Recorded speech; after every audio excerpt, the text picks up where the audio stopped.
As you can see, Adam is pretty comfortable in his rig here. If you think you are, Adam, we have YouTube. We have this streaming out live, I think, to at least YouTube today. Yeah. And we will record this for posterity. But it is my great honor today, in full tracker apparel, to welcome all of you to this chat with Dr. Adam Gazzaley, who is my great friend. He is one of High Fidelity's advisors from day one, and we have done lots of stuff together. And you know how tech people always say they're friends, but they're not really. This guy, I would definitely bail out of jail, for example. Not just pick me up at the airport, really. We've been to each other's houses. We would bail each other out of jail. I can speak for Adam, I think, when I say that he would bail me out of jail. Without a doubt, Philip, without a doubt. Well, it's so good to have you. Thanks, man. Thank you. This is great. It's so fun to do it like this. This is unbelievable. Yeah, thanks for coming. This is one of the first, of these. I think we've done what for? Uh-oh. We're back. It's all right. And Philip. I have a little pause. You got pause too? Yeah, You can still see us? You can see me. Yeah. Philip is paused. Philip's gone. Hey, everyone. Now I'm doing a Hi, solo Adam. show. Awesome. Hey, everyone. Bravo. Thanks for coming. This is well, until we get Philip back online here, I guess I'll just talk to you myself a bit. This is a very unique experience for me. I've never actually interacted with anyone in VR before. Oh, Philip's back. I'm coming back. You keep. Okay, I'm just going to talking. Tell us a little bit about your. Oh, there, Philip's back. Going. I'm just going to calibrate while we're standing here. But you, Adam, maybe tell everybody a little bit about your background. Sure. How you got into this and why you do neuroscience. And Okay. I'll give you a little background while you do some calibration. I have to say, I woke up this morning knowing that I was going to be doing this today, and I was so excited. I've been on stage over 600 times, but never in a virtual stage with an audience like this. So this is like super awesome. Thanks for being here. I'll give you a little bit of background about myself. I'm a neuroscientist and a neurologist as well. I work at a University of California in San Francisco, where I am now. And I study how we can use technology like this one, like virtual reality, to help understand our brains better and to help improve brain function. So that's sort of been my mission over the last decade. And as Philip told you, we've been friends for quite a while. And now that technology continues to advance and allows amazing things like this to happen, we're just going to keep charging ahead and see how we could work together more. Adam, the first thing I was thinking about was maybe you could describe, correct me if I'm wrong, your big mission that it started a lot of your recent adventures in technology has been this work that you did, which culminated in you being on the cover, you and your team being on the cover of Nature, talking about a topic that I think is, relevant to everybody in the real world right now, right? Which is distraction and how it relates to aging and kids. And in addition to this, you used large, expensive magnetic resonance imaging machines as part of the fun to do all this. Sure. I mean, tell everybody what was the deal with all that? Because that was your first big, huge thing that you did. Yeah. So what Philip's referring to, for years I've been studying how our brains are affected by distraction, multitasking. You're probably familiar with those things a bit, and showing that there are really limitations in how our brains work. And it gets worse as we get older. And then 10 years ago in 2008, I had this idea. Could we try to improve our attention abilities, our capacity to resist distraction, to focus, but instead of doing what neurologists like myself normally do, which is like reaching for some pills, which is the standard approach of drug treatment, my idea was, could we basically harness the brain's natural ability to modify itself, what we call plasticity, and to give our participants in a research study an experience, a targeted experience as a treatment. And when you're thinking about an experience that someone can engage in deeply, the idea was to build it as a video game.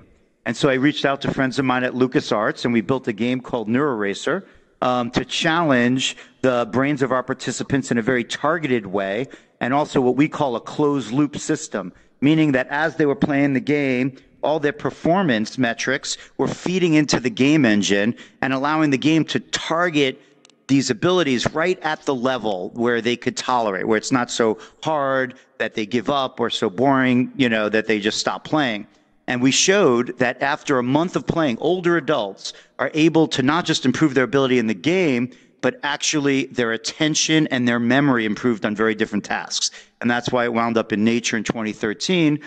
We also recorded brain activity during gameplay to show how the networks in the brain that involve the prefrontal cortex change. And so that was like a big step for us, as you know, Philip, where we moved something from the entertainment world, the video game, into the domain of neuroscience and actual treatments.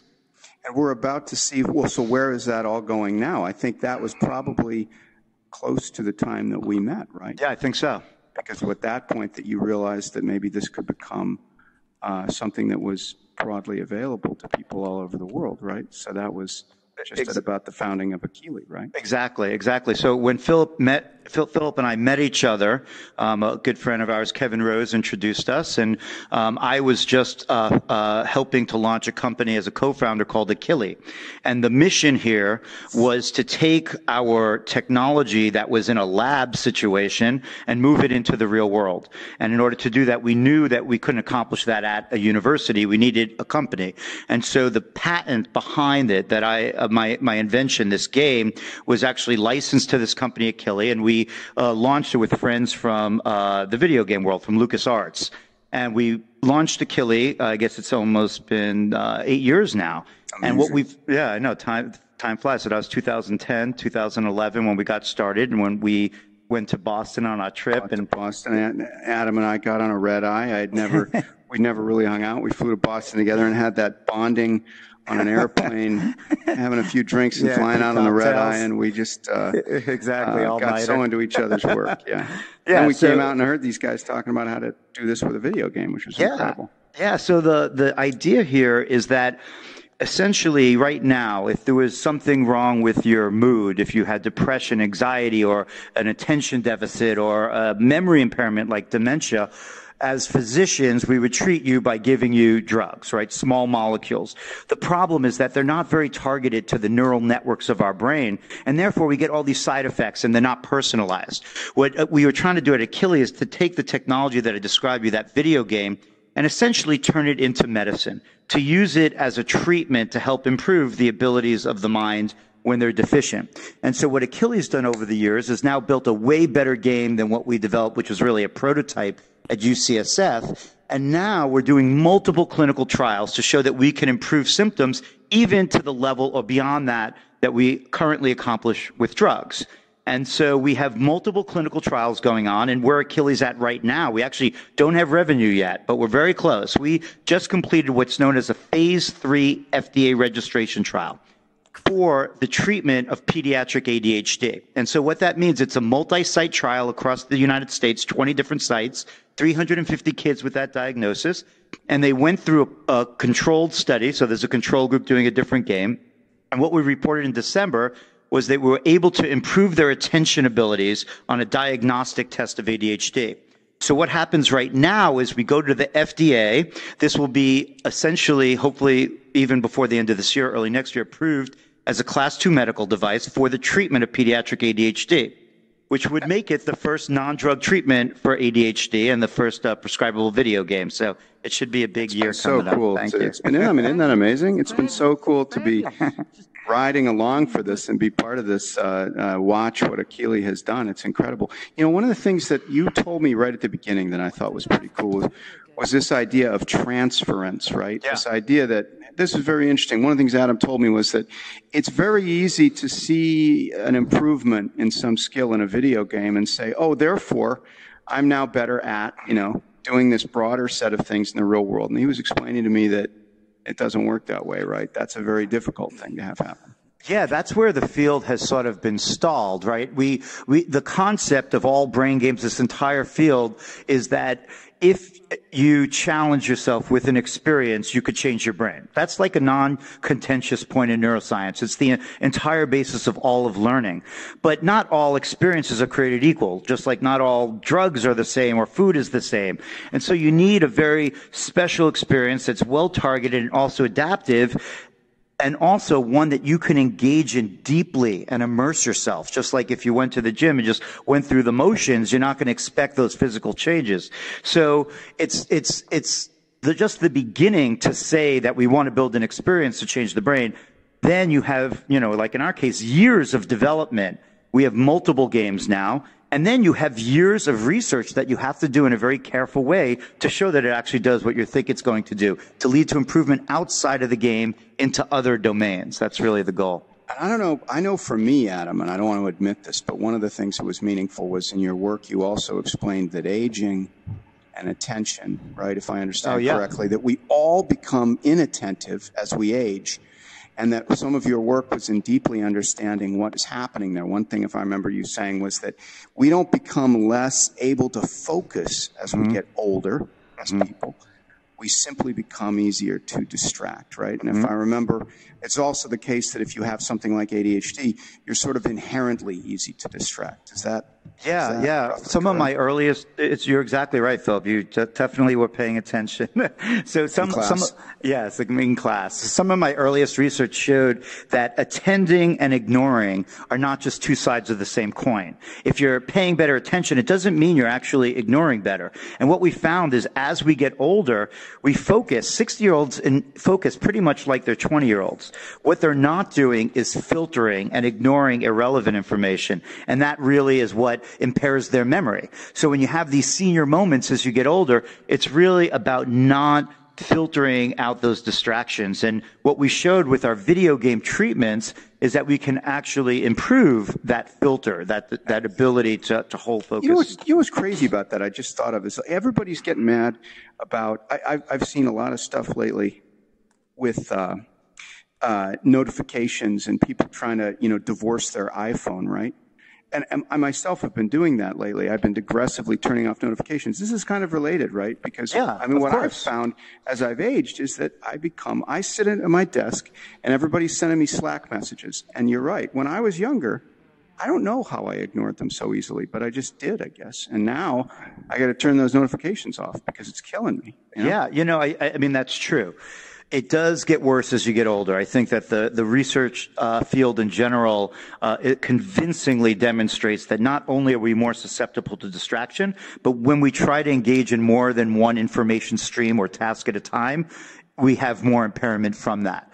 And so that's true. But the other piece of this is that everyone of any age does have a performance impairment when they are engaging in more than one task. So the messaging multitasking is impossible. You have been famous for saying that, right? There's no such thing. Yeah, exactly. You have to, when we look at brain activity with functional imaging, while you have a task and then another task comes on board, the network involved in that task has to disengage, a new network is re-engaged, and then that network is disengaged and then you re-engage. So with each of those switches, there's a performance cost. There's not really parallel processing when it comes to two attentionally demanding activities. Yeah, it's just amazing stuff. What do you think will be the next? So attention and improving our attention, and of course, amazingly doing that using a video game. And by the way, you guys should see this. Adam, I've been, working on this thing, or I've gotten to see it as it's being built, and it's such a cool idea that the first model, as Adam described, was you're driving down a road and there's stuff coming by, and then this beautiful thing that Akili has. At least the latest version, it seems, is very beautiful. You're going down a lake and you're on a tablet and you've got to steer away around the rocks. You're on this lake, but there are fish and the fish are trying to distract you and you have to ignore some of them and grab other ones. Exactly. And it's so cool that a sensation that has the conventional, delightful, play of a game, and basically behind the scenes have this thing that is doing the exact opposite of the big problem that we're having with technology today. It's actually improving your focus. So improving focus, helping pediatric ADHD. What are some of the areas that you think, not just Akili, but technology can be used to replace medicine in? Yeah, so if we think about cognition broadly, and I'll just break it down so I'm clear how broad I think about this. So our attention, our memory, our perception of the world, things like reasoning and decision-making, imagination, creativity, how we regulate emotions and aggression, and then empathy, compassion, wisdom. I would say across all of those domains, we're really tragically lacking on how we improve them. Whether or not we have deficits in them and might fall into a neurology, psychiatry, clinical world, or whether or not we're just trying to develop them as healthy people and maintain them throughout our lives. So I would say that none of those areas are off the table.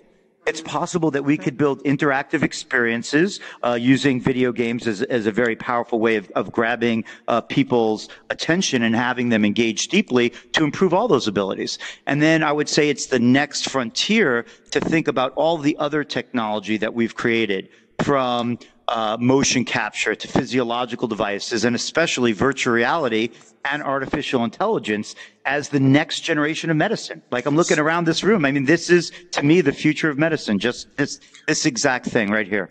Talk to me. Let's talk a little bit about the body for a second, right? We are embodied in these things. Okay. Us better than you guys, but everybody out there, there's a lot of hands. Show me hands. Show me hands. Show me hands. Look at that. Wow. So there's hands?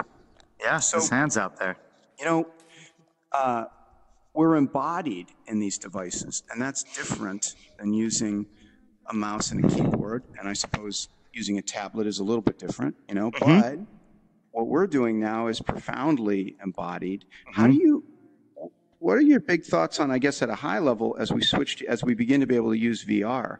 How could that embodiment affect the kind of capabilities that you want to have with your work? Well, I mean, it's a great question. It's a testable hypothesis that we have right now, and many people do, that this type of environment that we're all in together is going to be incredibly powerful for creating those experiences that we've been talking about to help improve you and change you and help with things like depression and building compassion. All of those things are potential. And, when we see the effects that we get even from a tablet, and why a tablet, because you can move it and tap on it, is better. So that's better. So it's better to get engaged yourself in that movement. And you see that already. That's what we believe. Now we're actually testing this in our laboratory. We have 2 new games that we created to improve attention, called virtual attention, and the other to improve memory. That game is called Labyrinth. We actually play that game on an omnidirectional treadmill called the Virtuix Omni. So you're moving in a virtual world and trying to find your way through mazes. It's a spatial navigation challenge. We're running these head-to-head against a tablet version to show what is the advantage of being in an immersive environment, and then what is the advantage of being embodied and actually moving through them. So no one really knows the answer to this right now. I think it's a really strong hypothesis because it's much more ecologically valid and close to how we are as humans, right? We evolved to move, to perceive the world around us, and then to interact with it. So the more we can do that with interactive experiences like this, we just think that we're going to have a more profound impact. Let me ask you a weird question that we didn't talk about, but I just saw Ready Player One last night. How many people have yet seen Ready Player One? A few of us, right? I'm sure. One of the kind of finishing moments in Ready Player One makes me think about this embodiment issue, was the idea that... You look like Yeah, I was wondering that too. I look like... Yeah. Oh, my hip tracker's not tracking? Okay, wait a second. I was like, didn't want to say anything because I didn't know if you could all see what I saw. Okay. But I was like... Whoa. I think I couldn't see that. Hold on. Talk about Uncanny Valley. Oh, you're back. How long was it like that? I know you guys. Just very short time. But I don't think I could have gone on like that. I mean, I was trying to. It's the VR equivalent of having food in your teeth. I was going to be like, your whole sort of here is off. Wait a minute. It's done it to me again, isn't it? No, you're good. It's okay. I'm kind of okay. When I look down on myself. Yeah, go on. When I look down at myself, I don't look right. Okay, you guys tell me. I trust you. It looks all right now. Now it's weird again. You look thinner. Now Longer. you have a long neck. I think it's my butt. Now you have a long neck. Okay, hold on a second. I think I know what's happening. 1, 2, 3, 4. Wow, there's a lot of people here. This is pretty good. Hi, everyone. Welcome to High Fidelity. Awesome. Well, hanging lucky out you're in not Fidelity. Come broken. back, hang out with us. We're a nice bunch. I will definitely come back. Are you kidding me? This is going to be a regular event for me. Did my wife make it in the room? Joe, are you here? Jump up and down. Where are you? I don't know. You're somewhere out there. There we go. I will see. Yeah. Otherwise, I'll switch back to normal. But No, you look good. so if you look at movement so if you look at Ready Player One, okay. Oh yeah, you're right. I can't spoil it. I can't say the spoiler. We got people that haven't give seen me it. all spoilers. There's I a can't general escape them idea in Ready. anyhow. Let me just say this. There's a general idea portrayed in Ready Player One that VR is not a good thing, and that not being in the world in the way that the physical version of this would be is somehow worse, and that there is kind of a deep thing there to be observed. That's you got to get back to the real world. What, as a neuroscientist, would you say about that? What basis does that have in your own? I mean, we're in uncharted territory right now. So you could predict whatever you want and maybe be right or not. And we know there's a strong appeal for dystopian futures across all of science fiction. Shows like Black Mirror and many others are, looking at the darkest potential future of all this technology. And that's just not the way I tend to view the future. I'm incredibly excited about the potential that we have here. And we make the future that we want. But I do actually think it's really important to pause sometimes and be critical and to decide what future we want to have. I mean, AI is in that moment right now, and VR is and will be more and more. And, just because it exists and because we're capable of building it doesn't mean we should, and it doesn't mean we shouldn't be thoughtful about it. So I'm like sort of in the middle. Like I want to go forward, but I do think we need to be thoughtful. You and I, and part of the reason you have been helpful, one of the things that's been great to have you on board at High Fidelity with is this idea of connection and resonance and connection between people. And of course, I think that it's the use of VR to enable connections between other people that off-weights any risk that it might have of, not being able to run at full speed or, stay fit or maybe even use your eyes the right way, I think there's a benefit to connecting people. What can we learn next? Like, what are your thoughts about, we talked about this before, detecting and measuring connection in VR at the level of the brain? And can we see that? Is that something that we can figure out? We are working on that. So we have a program at Neuroscape, which is the name of our center at UCSF. You should check it out, Neuroscape. And what we're doing now is what we call multimodal biosensing. So we want to capture as many metrics about a person in real time, so how your eyes move, your galvanic skin response, your heart rate variability, how your facial expression changes, and including real-time brain activity. If we could do all of that while you're in a virtual environment, we could understand in a deeper way the state that you're in and how the environment is affecting you, and then create a closed loop so that data about you flows into the environment and helps have a more perfect interaction and situation for you. And so that's where we're heading. Can we understand the brain in this environment, see how it differs from other environments, all with the goals of optimizing it? So we are working on that project right now. Do you think that more is better? Like, if I could communicate more of what's going on in my brain right now, if you could sort of see inside it, as of course you work on doing. Yeah. What do you? I don't know. How will that change human communication? I mean, this is really, again, we have no idea. We've never had this ability to see other than body language and what language, verbal language, body language, verbal language is giving us. Now, if you can have an aura around you that was reflecting your emotional state at the time. My heartbeat. What about my heartbeat? Right? And all of those things. Would it allow a sense of connection and instill empathy and compassion at a higher level? I mean, these are great questions that we're trying to figure out. Yeah, I mean, as we move on to talk about futures a little bit, you invited me the other day to a remarkable getaway where we were talking more about compassion. Like, how do we measure compassion? How do we measure? I mean, I know we talked about this then, but how do we how do you as a scientist measure something like compassion and whether we can induce it, through our activities in VR? So this is the stage that we're at now. We're realizing that a lot of our technologies, as amazing as they are, have done things that maybe we weren't expecting.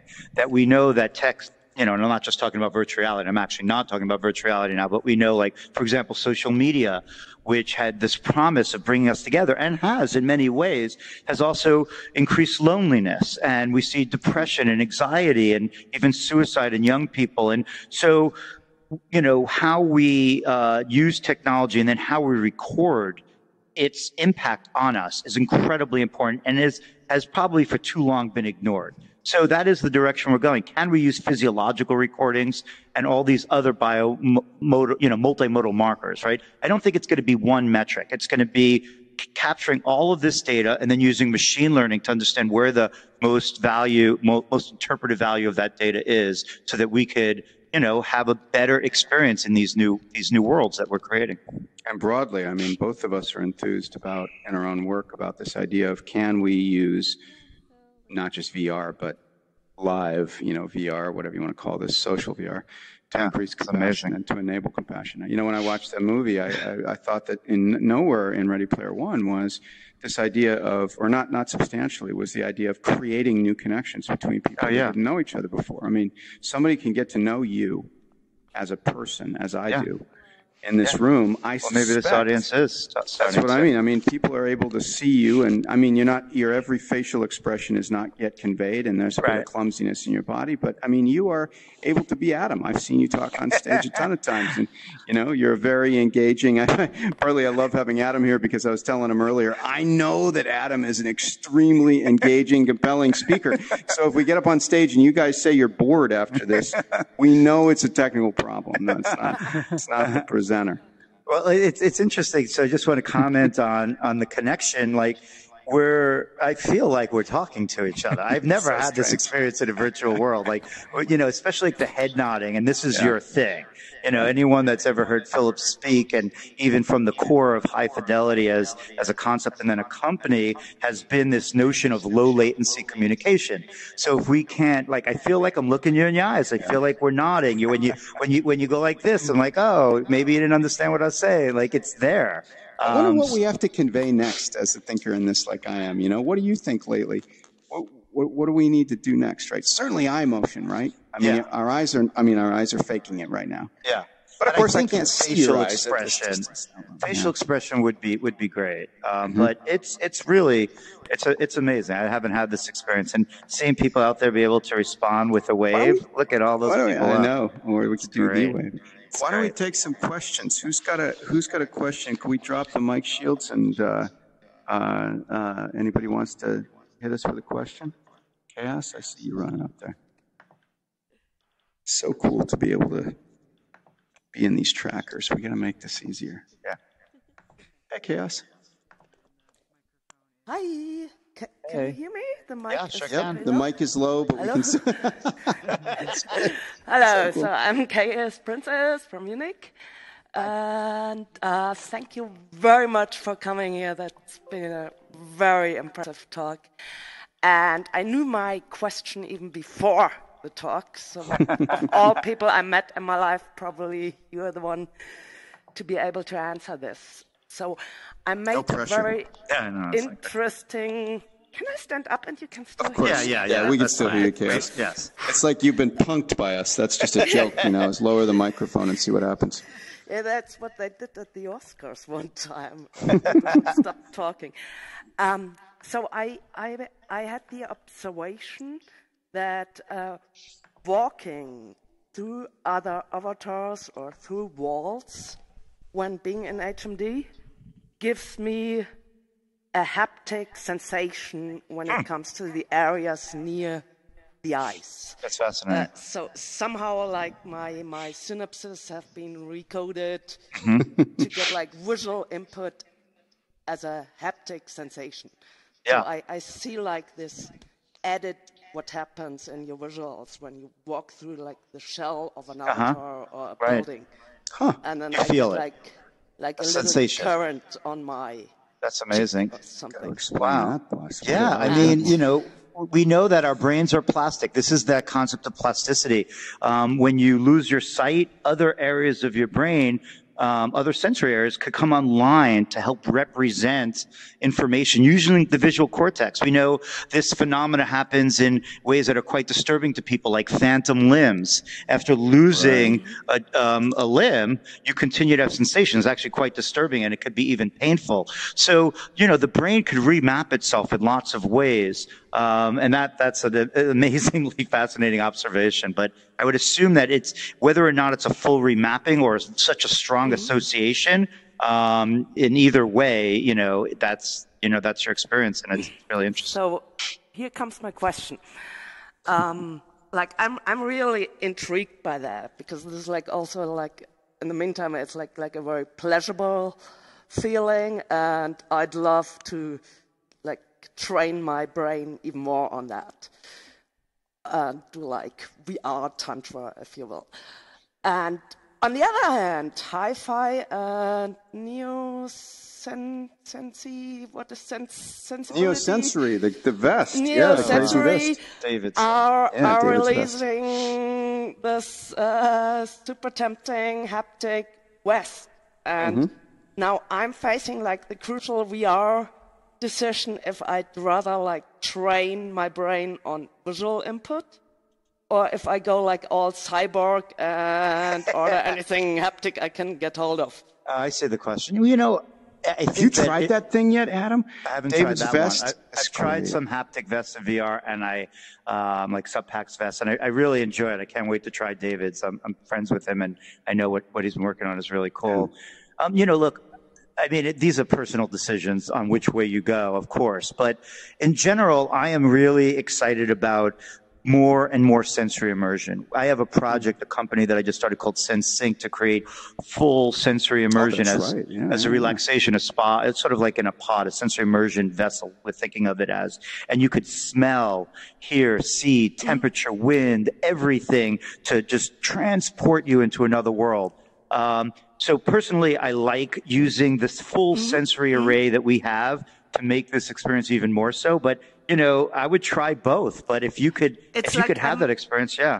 I'm a bit scared that if I go like all haptic and simulate like my normal, usual 5 senses applications, if that maybe deprivates my sensitiveness in my brain. I think it's great questions. They're sort of open-ended questions, you know, how you remap sensory inputs with this type of stimuli is really unknown, but we're going to be doing a lot of work on that.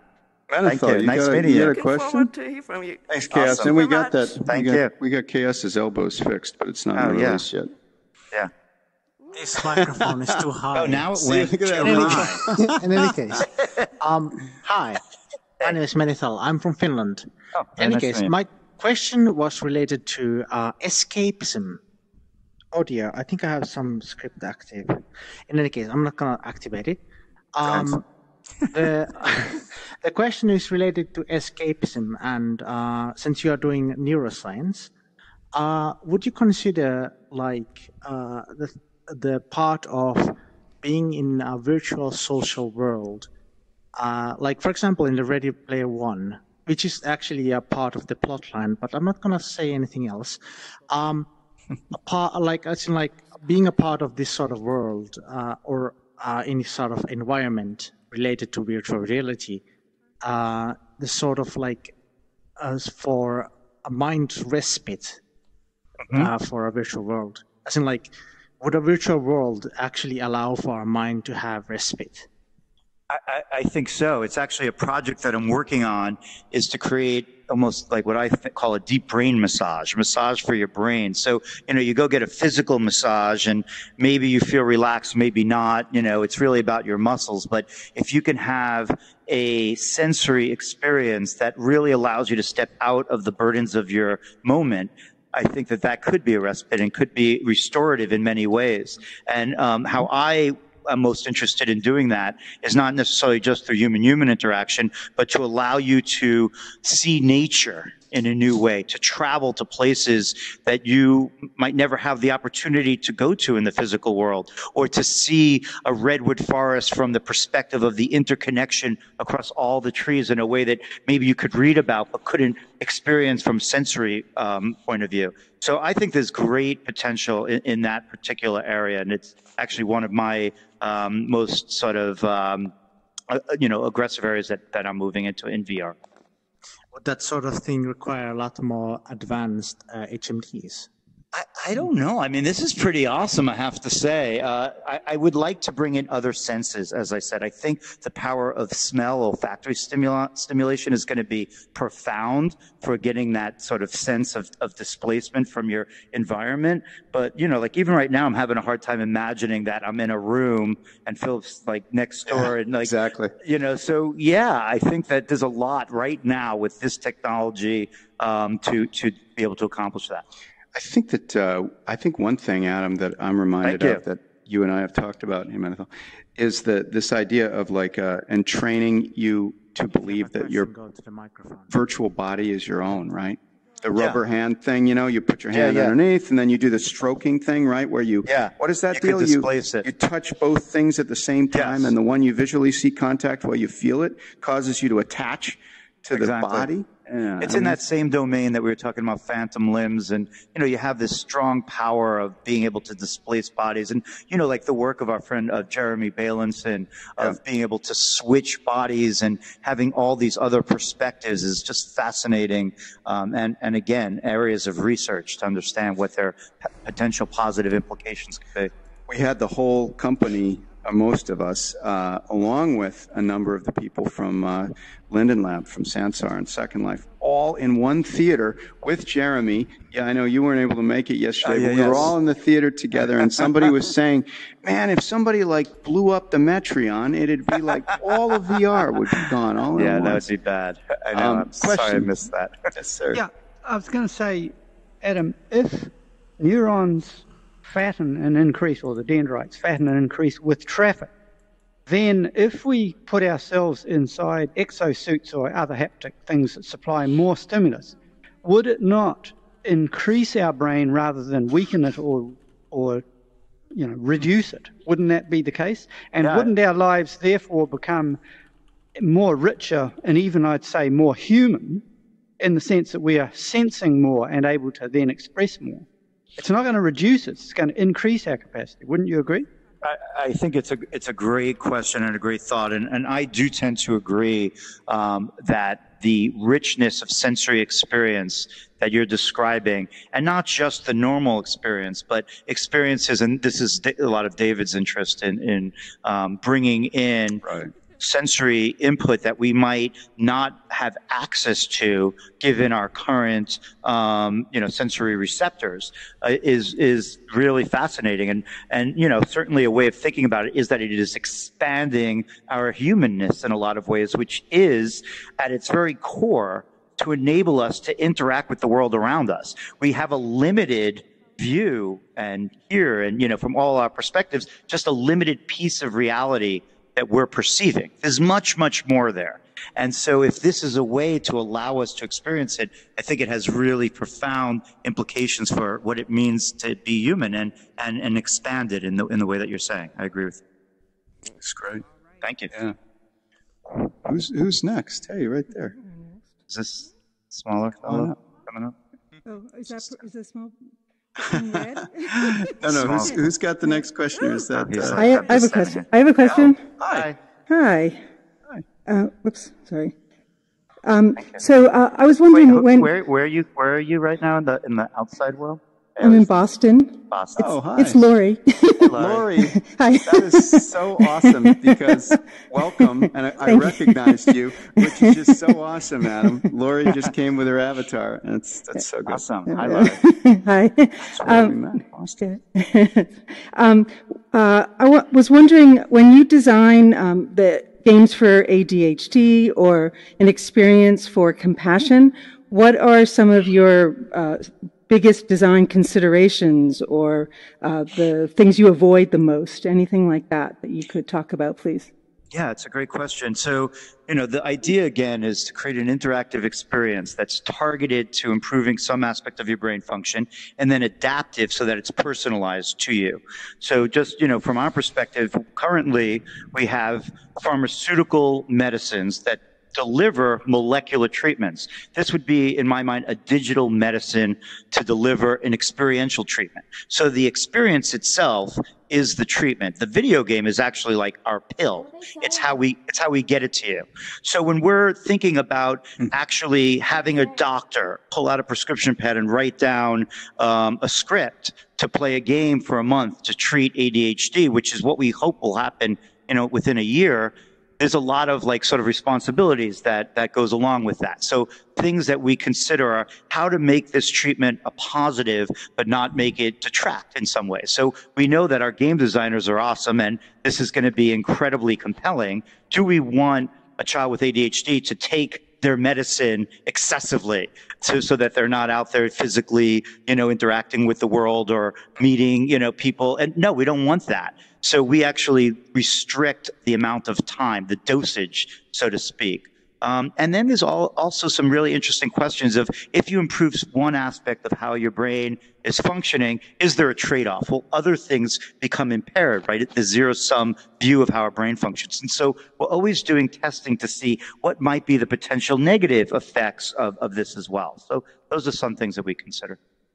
Yeah, which is also like distraction and how becoming more and more if you give people more inputs, right, very simplistically, they can become more confused and distracted, right? The more sensory modalities they're forced to take in at once. Exactly. Which is the problem with 2D overlays. Like, again, for those who saw Ready Player One, you got the classic Minority Report thing, and you start thinking, man, I get tired just looking at that. This guy's driving a car down the road at 100 miles an hour and, and he's also bringing up this big multimodal display that he's touching while he's driving with one hand.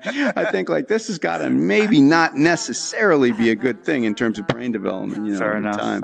That's great. Got another question there? Can you forgive another question? Sure. If Where are you right now? What's your name? Tomo. Tomo. Yeah, I'm in New Zealand. Anyway, very nice. If our minds, to some degree, psychosomatically affect our bodies, and if we have such a major ability now with VR to change our minds, how far do you think we're going to go with changing our health and other aspects? Aging, for example. How much do you think we're going to have power over our bodies using VR? What happens, for example, I'll finish. Please. What happens if I visualize myself, instead of being nearly 69, I visualize myself as a teenager? Is my body over time going to tend to, as it can, make me younger? That's all. What's the answer to that, Adam? I mean, this is what you just described is what motivates me every day in both my lab and companies that I work for and advise. It's the basic idea that this is the new medicine and the new education, right? This is a powerful way of having experiences help improve us and changing our perspective. And if that perspective is seeing yourself in a different way so that you are even, at this most simple level, motivated to engage in physical fitness and all the other things that we know keep you young, then that's a real tangible win. If seeing yourself in another persona allows you to feel compassion for people that just, you didn't know they were there, but now they're here, that's another major win. So there's a long list of really positive potential health benefits that we're just beginning to explore, and I really like that one. But I'll just finish. I was just particularly thinking of the biological change, not just motivation to exercise, but the brain is the control center of the whole system. So we don't yet know how it does that. But if we visualize ourselves in that way, I'm just, what I'm saying. Yeah, I agree with you. Well, I think I mean, there's scattered evidence all over body science about how behavior changes your sort of effective age, right? It's like, if you start boxing in your 60s, you're going to bring your testosterone levels up, for example, Yeah, which I is going to mean, change your I think body. the question here is really pushing on how much could you do with mind alone Yeah, in right. terms of changing your body. Exactly. And, Right. these are still open-ended questions. I don't think we had such powerful tools to do that. But, I mean, if you think about what therapy is supposed to be doing, it's essentially that. And if you think about like the placebo effect, which we know could change the clinical treatment trajectory of almost anything, which just means the idea of thinking it helps change you. There's lots of evidence. The exciting thing about it is you don't have to know how it works. You just do it and you see what happens. Yeah, no, it's a great, Flame, did you have a next question? Yeah, my apologies. Hey, Dragon. Hello, from New Jersey. Sort of going back on an earlier mentioned topic, but perhaps maybe also bring it all together. What do you think would be the implications of VR in the case of, like, say, phantom limb, like therapy almost, both in the forms of perhaps people attempting to recover, but also at the same time perhaps also imposing like a form of empathy, like utilizing VR to like help people who are perhaps in turn trying to help other people experiencing perhaps a lost limb or something, and being able to utilize VR to kind of help them understand from their perspective as well, building almost like a bridge together with those two things in mind. It's a great question. We don't do that work in our lab particularly because, we have our focus, but I am well aware of other work going on and very intensely directed at exactly that, at phantom limb and other, body challenges that we have largely had no great treatments for to use VR. And its relationship with empathy and compassion and other levels of connection, again, really interesting, early stages, but this is what makes this field, to me as a physician and a scientist, so exciting. I mean, it's just like the absolute, it's the beginning. I feel like it's almost, in a lot of ways, like the old explorer days. I was like always a history fan when I was a kid, and reading about like those explorers that just like took off in ships with, the idea of finding like this new world. I really think that is what this time is right now. When I watched Ready Player One last night, I thought the same thing, which is that, like, I don't know what you guys thought that saw it, but half of the movie was almost just Spielberg, et cetera, trying to explain just what the hell you were watching, There was kind of this narrative overlay that was sort of explaining that, my hands are actually here and they're in the real world, but now they're in this virtual world and there's other people there and I can shoot them. I mean, it's just incredible, how much explaining there was to do. It makes me, I agree with you. We're so at the beginning of all this stuff, UI for VR, nobody knows how to do it. Nobody's done it right yet. There's all kinds of factors around it. Any other questions? We're probably going to wrap pretty soon because we've got another event, but somebody else want to go on up? Yeah, thanks. Can you hear me? Yeah, sure. Yeah, great. So my name's Lucho. I'm actually in Jordan right now. No way. How cool is that? People from all over the place. It's great. Welcome from Jordan. This is awesome. Nice. Thank you. That could be a record. So the question, and I guess it's more of it is a question. I mean, as animals, as humans, we've obviously been pretty much 3D animals up until, I assume, maybe 30, 40,000 years ago when we started creating a 2D metaphor, first drawings, and then writing, and so on. And today, our whole culture is based on writing, on graphics, and so on. But now we have a medium which is back to a 3D. That's why I think it feels pretty much natural. Yet it's completely underpinned by information technology. So we can record, we can search, we can do everything that we learn how to do at writing. Are we hardwired now to 2D, to writing? How long is it going to take for us to eventually forget writing and just being able to work and communicate? They're great questions.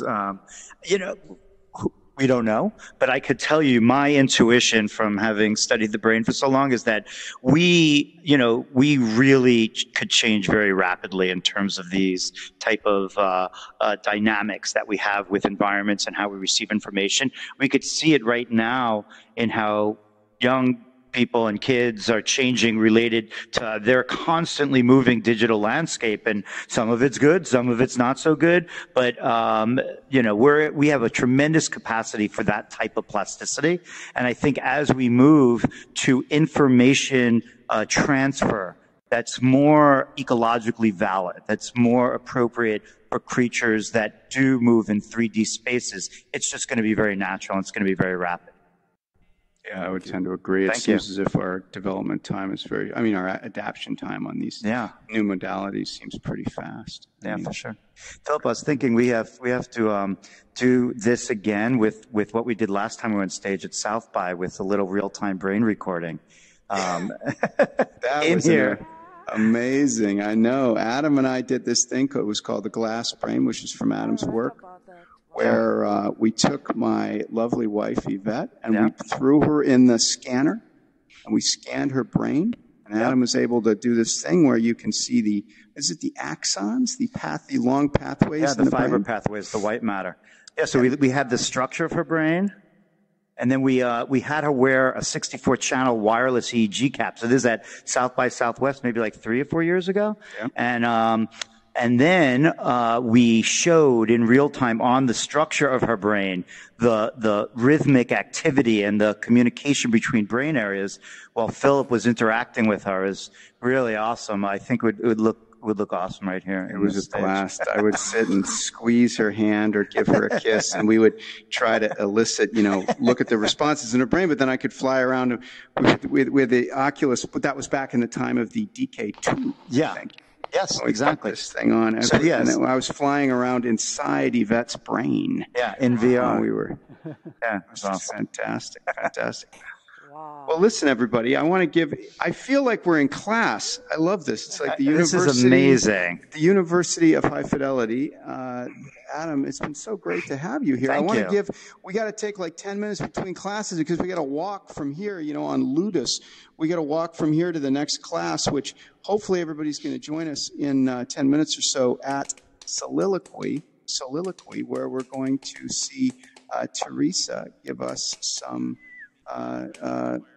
acting that we've never seen before. So that's going to be really cool. So I want to give everybody like a little bit of time to, get a glass of water, go to the bathroom or whatever before we all jump over to Soliloquy, because I know I'm going to see you guys there, and then I'm going to try to get Adam to at least come by and take a look at Rust at 4 o'clock and see the madness there as we all begin the dancing. But I wanted, let's everybody give a big round of applause for Adam. Thank you very much. Woo. I loved it. This was special. Very cool. Very, very special life experience here. Thanks for being here. It's freaking amazing. All right, everybody. We're going to walk back, and we'll see you at Soliloquy. See everybody at 3. That's great. Bye, everyone. Thank you. All right. See how you do it. You can walk off stage. Oh, I jump. Yep, you do that. That'll make you sick. Do the thing where you put your feet like this, right? Can I do it this time? Watch this, you guys. You put your feet like you're in a Healy. Look. It looks like I've got a Healy on, right? Whoa. Whoa.